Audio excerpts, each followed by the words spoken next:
So, hello and welcome friends in this video, and my name is Vishnu. You are watching me on Vishnu Rahe YouTube channel.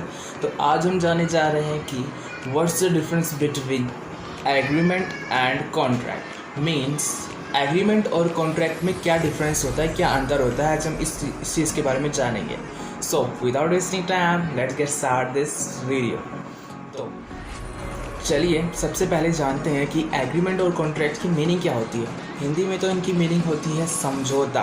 जब एक या एक से ज़्यादा लोग कोई पार्टी या जब किसी एक चीज़ के ऊपर एग्री हो जाते हैं, किसी एक चीज़ के डिसीजन के ऊपर एग्री हो जाते हैं, तो वहाँ पे उनके बीच में एक कॉन्ट्रैक्ट और एक समझौता हो जाता है. तो अब समझौता हो तो जाता है, पर अब उसे हम इंग्लिश में क्या कहें, एग्रीमेंट कहें या फिर कॉन्ट्रैक्ट कहें.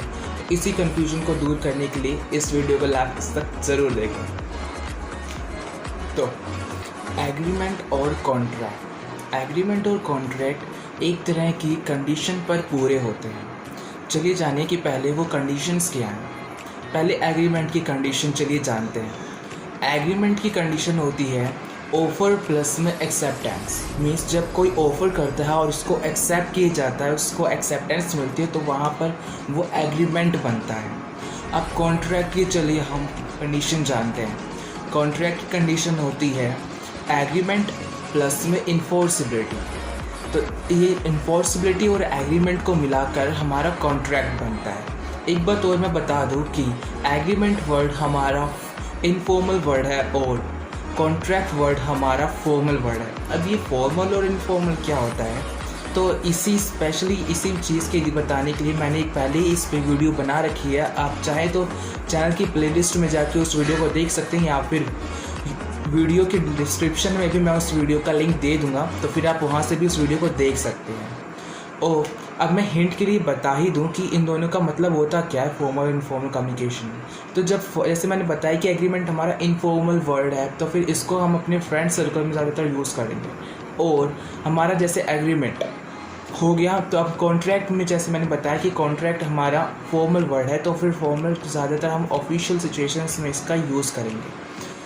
तो चलिए अब जानें इन दोनों कंडीशंस को, एग्रीमेंट और कॉन्ट्रैक्ट की कंडीशंस को, कि कैसे ये पूरी होती हैं और बाकी की सारी चीज़ें इन डिटेल. तो चलिए प्रस्थान करें. तो जैसे मैंने आपको मीनिंग में बता दिया था कि कॉन्ट्रैक्ट और एग्रीमेंट की, कि जब भी दो या दो से ज़्यादा लोग किसी भी एक काम के डिसीजन पर अग्री करते हैं, तो फिर वहाँ पर समझौता हो जाता है, कॉन्ट्रैक्ट और एग्रीमेंट हो जाता है. अब चलिए जानते हैं कि एग्रीमेंट के बारे में, कि एग्रीमेंट की कंडीशन और सब चीज़ क्या है. चलिए कुछ एग्जांपल्स के जाने. क्या हुआ, एग्जांपल नहीं, चलिए आज कुछ नया ट्राई कर है आप सबके लिए. तो चलिए उसी के थ्रू जाने और समझते हैं कि एग्रीमेंट क्या होता है informal way. Hey Raisa, how are you? I'm good. What about you? I'm also good. क्या आज आप मेरे घर पे डिनर के लिए आना चाहोगे? ओके, मैं आऊँगा. Okay, bye. चलिए एक बार याद करिए कि मैंने एग्रीमेंट की आपको कंडीशन क्या बताई थी. जी हाँ, एग्रीमेंट की कंडीशन थी कि ऑफ़र प्लस में एक्सेप्टेंस. तो आपने देखा जैसे इस शॉर्ट वीडियो में एग्जांपल में कि एक ऑफ़र हुआ, एक चीज़ का ऑफ़र हुआ, क्या था वो, डिनर का, और एक्सेप्टेंस भी हुई. क्या वो एक्सेप्ट कर लिया गया उस ऑफ़र को. तो जब ऑफ़र और एक्सेप्टेंस को मिल गए तो वो हमारा हो गया एक एग्रीमेंट. और हमने देखा कि एग्रीमेंट जो ये हुआ, ये इनफॉर्मल वे में भी हुआ. तो ये था एग्जांपल, एक छोटा सा एग्जांपल एग्रीमेंट का. अब चलिए जानते हैं कि हम कॉन्ट्रैक्ट का क्या मीन होता है सब कुछ. So let's start. तो अब चलिए जानते हैं कॉन्ट्रैक्ट के बारे में. तो जब कॉन्ट्रैक्ट के बारे में जाना, तो फिर चलिए एक बार मेमोराइज़ कर लें कि कॉन्ट्रैक्ट की कंडीशन क्या थी, कब पूरा होगा. तो जैसे मैंने कंडीशन में बताया कॉन्ट्रैक्ट की, कि कॉन्ट्रैक्ट तब पूरा होता है जब हमारा एक एग्रीमेंट और इन्फोर्सिबिलिटी ऐड हो जाती है, तो हमारा एक कॉन्ट्रैक्ट हो जाता है. अब एग्रीमेंट का एक मैंने कंडीशन आपको जैसे पहले बताया कि एग्रीमेंट कब पूरी होगी, जब एक ऑफ़र आएगा और एक एक्सेप्टेंस आएगी, तो फिर हमारा एग्रीमेंट हो जाएगा. तो एग्रीमेंट हमारा ऑफर और एक्सेप्टेंस से हो रहा है. तो चलिए एक एग्जांपल में देखें कि ऑफर और एक्सेप्टेंस क्या हो रही है, तब हमारा एग्रीमेंट क्लियर हो जाएगा. फिर हम इन्फोर्सिबिलिटी के बारे में भी जानेंगे कि इन्फोर्सिबिलिटी क्या है। तो चलिए जाने एग्जाम्पल। तो कॉन्ट्रैक्ट के एग्जाम्पल के लिए जैसे एक कंपनी है और उस कंपनी का जो मालिक है ए, वो वॉशिंग मशीन्स सेल करता है, ठीक है। तो एक दिन एक पर्सन आता है जिसका नाम है बी। अब बी क्या बोलता है आकर ए को कि मुझे इस साल हर एक महीने में एक वॉशिंग मशीन चाहिए और मैं आपकी जो पेमेंट होगी वो मैं साल के एंड में करूँगा, जब आप आखिरी वॉशिंग मशीन को सेल कर देंगे, हमें प्रोवाइड करा देंगे। तो अब इसमें जैसे हमने देखा कि एग्रीमेंट क्लियर हो चुका है। एग्रीमेंट में क्या था कि हम एक ऑफ़र होएगा और एक एक्सेप्टेंस होएगी। तो ऑफ़र क्या था, ऑफ़र हुआ कि हमें वॉशिंग मशीन का ऑफ़र हुआ और एक्सेप्टेंस क्या हुई कि जो ऑफ़र हुआ था उसको एक्सेप्ट कर लिया गया। तो फिर हमारा ऑफ़र और एक्सेप्टेंस मिलकर एग्रीमेंट हो गया।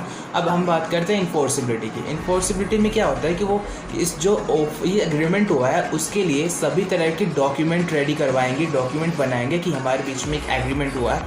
ये सारी फॉर्मेलिटीज़ कर लेंगे। फॉर्मेलिटीज़ करने के बाद जो ये हमारा होगा, ये हमारा कॉन्ट्रैक्ट होगा।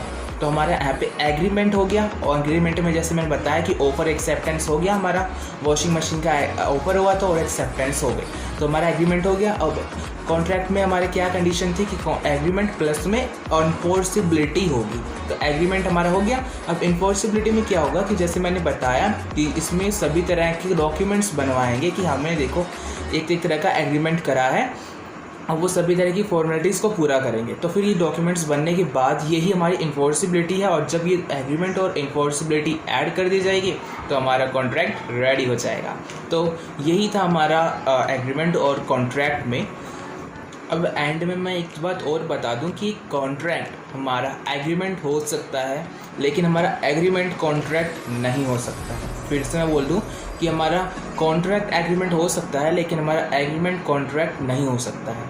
और हम अगर हमारा एग्रीमेंट क्लियर ना हो इन दी एंड, मैं बता दूं कि अगर हमारा एग्रीमेंट क्लियर ना हो तो हम कोई पुलिस केस इसमें नहीं होता है। लेकिन अगर हमारा कॉन्ट्रैक्ट पूरा ना हो, कोई धोखाधड़ी हो जाए तो हम इसमें केस कर सकते हैं। हम पुलिस में कोई भी FIR लॉन्च कर सकते हैं, दर्ज करा सकते हैं, क्योंकि हमारा जो कॉन्ट्रैक्ट हुआ है वो हमारा रिटर्न में हो रखा है, उसके डॉक्यूमेंट्स और सारी फॉर्मेलिटीज़ पूरी कर रखी हैं। तो हम वहाँ पे कोई भी क्लेम कर सकते हैं कि ये देखो चीट हुआ है हमारे साथ, हमारा धोखाधड़ी हुआ है इस कॉन्ट्रैक्ट में, तो हम इसके लिए हम पुलिस को केस कर सकते हैं, पुलिस में FIR दर्ज करा सकते हैं। लेकिन एग्रीमेंट में क्या होता है, जैसे मैंने बताया कि ऑफ़र और एक्सेप्टेंस होती है, वहाँ पे कोई रिटर्न थिंग नहीं होती, कोई रिटर्न डॉक्यूमेंट नहीं होता, तो हम वहाँ पे कोई केस वेस नहीं कर सकते हैं। तो ये सब कुछ था हमारा कॉन्ट्रैक्ट और एग्रीमेंट के बारे में कि कॉन्ट्रैक्ट और एग्रीमेंट क्या है, इनके डिफरेंस के बारे में और सब कुछ इन डिटेल। अगर आपको कोई भी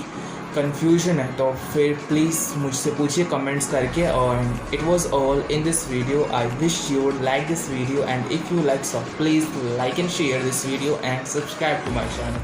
I will see you soon with a new video. For the time, bye bye.